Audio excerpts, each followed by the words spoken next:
I'm here with Alexander Mercouris, editor-in-chief of the Duran. Alexander, Merkel and Obama together again. To me, they're the most two integral pieces of what I call the Rat Pack. Obama, Merkel, Cameron, who else? Hollande, Renzi, Malone, yeah. Trudeau. To me, they were the neoliberal Rat Pack. And I'm sure when Obama was back in Germany, he was there for a VIP gala event. He got paid very, very well to speak. People took photos with him. They paid to get photos with Obama.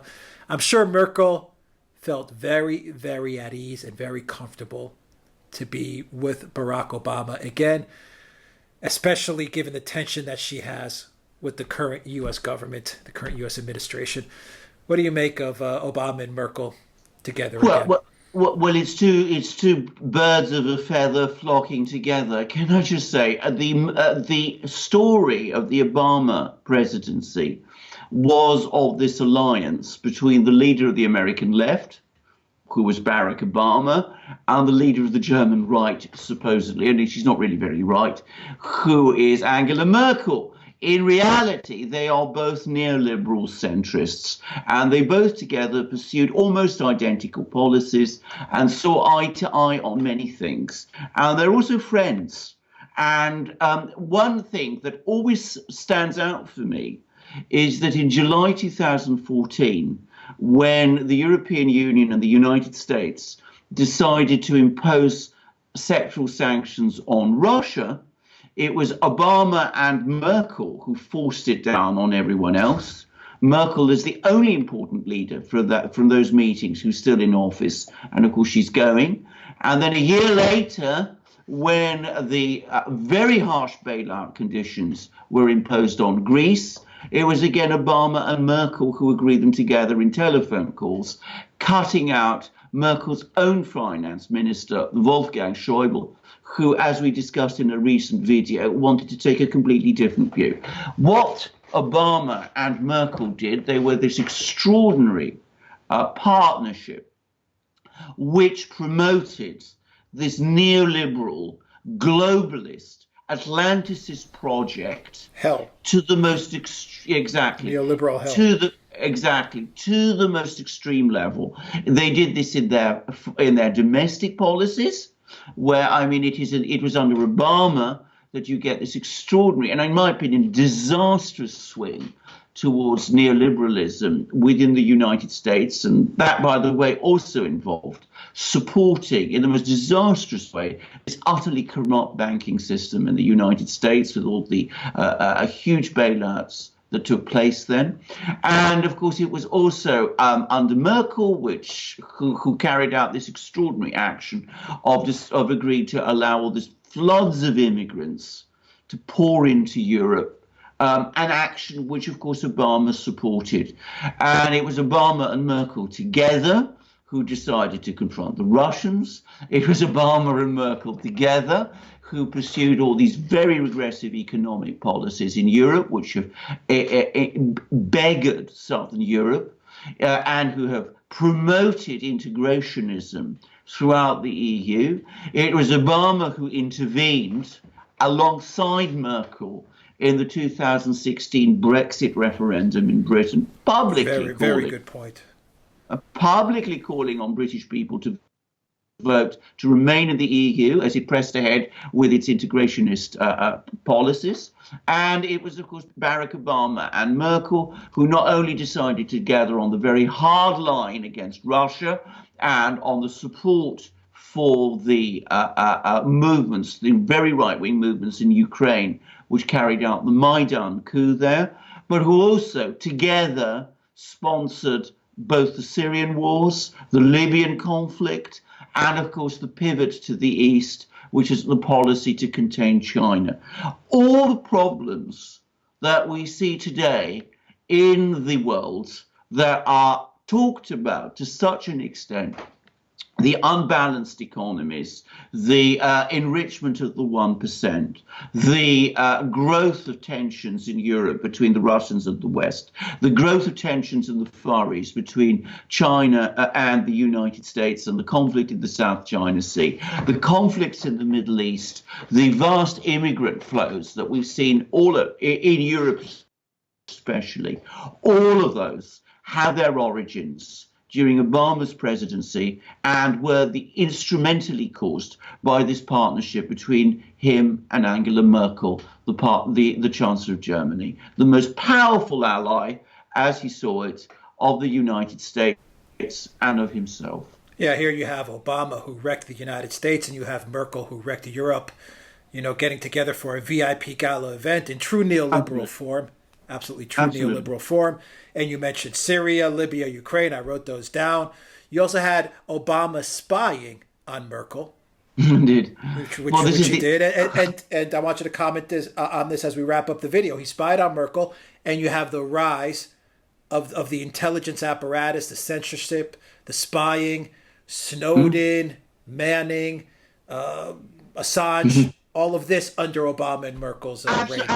Absolutely. I mean, these are neoliberals, and as we see, they're also authoritarians because they have given enormous power to the intelligence and security agencies in the United States and elsewhere. So we see these attempts to suppress free speech. We see this extraordinary alliance between the media in the United States and Germany, indeed, and neoliberalism, the extraordinary alliance between them and the tech companies who are now increasingly involved in censorship and in all of these activities. We see the promotion of thought crimes, which is what a lot of this PC thing is all about, especially in the United States, I would add. And of course, we see, as you correctly say, the huge rise in power and influence of the intelligence and security agencies, which Barack Obama, more than any other president, promoted. And of course, we must never forget that it was Obama who took the most ferocious line against whistleblowers in the United States and elsewhere. I mean, he pursued, with Merkel's help, people like Edward Snowden and Assange relentlessly. I mean, Assange had to flee to the embassy in London, the Ecuadorian embassy, whilst Obama was president. Snowden, the United States, was trying to, arrest, and again, under Obama's presidency. And it was under Obama's presidency that Chelsea Manning was thrown into prison and treated in this extraordinary way. So we have seen the growth of the national security state in the United States. We've seen censorship. We've seen, as I said, the promotion, this very aggressive promotion of the PC culture, which, to be clear, is being used as an instrument of censorship to shut down dissident opinions. We've seen this use of this developing alliance between the Democrats and the media and the tech companies in order to silence dissent. And we've seen the empowerment of the intelligence and security apparatus and their subordination to this axis, this sort of neoliberal axis during this period. It was, of course, Obama who signed off on all the various steps that were taken at the end of his presidency to place surveillance on members of Donald Trump's election campaign. And it was under Barack Obama that all the steps that basically led to Russiagate were taken. So it was a disastrous partnership. We're living in its shadow. We haven't escaped it. And these two meeting together, they clearly have changed none of their views. They've given up on none of the things that they were doing together. They remain friends. They remain political allies. They regret nothing. Yeah, and I'm certain that if you dug deep enough, the entire, Russia collusion, Trump witch hunt, those roads lead to Obama as well. I mean, we've talked about this in many videos. But I'm sure the starting point or the end point, however you want to look at it, goes all the way to the top, to the White House and Obama. True neoliberal authoritarians. How would you rate Obama's presidency? How would you rate Merkel's reign as chancellor? I think that Obama's presidency was an utterly disastrous one. I mean, I thought George W. Bush was a bad president. I think Obama was much worse. I mean, the effect. That's saying a lot. And I'm saying an awful lot. I mean, the effect of Obama's presidency was, firstly, he left the economic and political condition domestically of the United States in crisis. I mean, we are looking at a democratic and governmental crisis in the United States.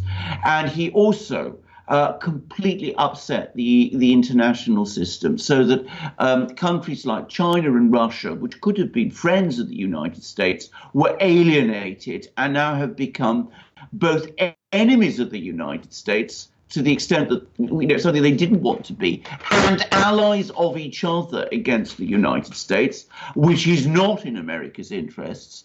And we've seen massive, massive problems in all sorts of other places like the Middle East and elsewhere. As for Merkel, she took a thriving Germany because the economic and political reforms that had been done by her predecessors, Gerhard Schroeder, Helmut Kohl, had created this unified, thriving Germany at the center of a strong Europe, and a Europe with severe structural flaws, but nonetheless an ongoing project. And she multiplied all the problems, because within Germany itself, she has been a tremendous force for paralysis and stagnation. She's created a political desert in Germany because there's no very obvious candidate to take over from her, because she removed systematically all rivals and weakened greatly the German political system.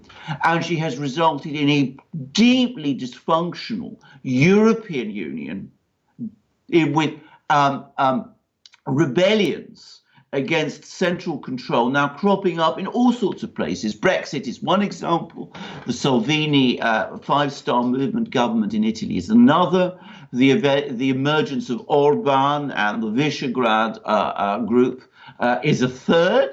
And this completely destabilized Europe, locked in economic and political stagnation, and becoming increasingly authoritarian, also finds itself in conflict with Russia, which ought to have been its dynamic partner and greatest friend. So a disastrous legacy by both of these two people.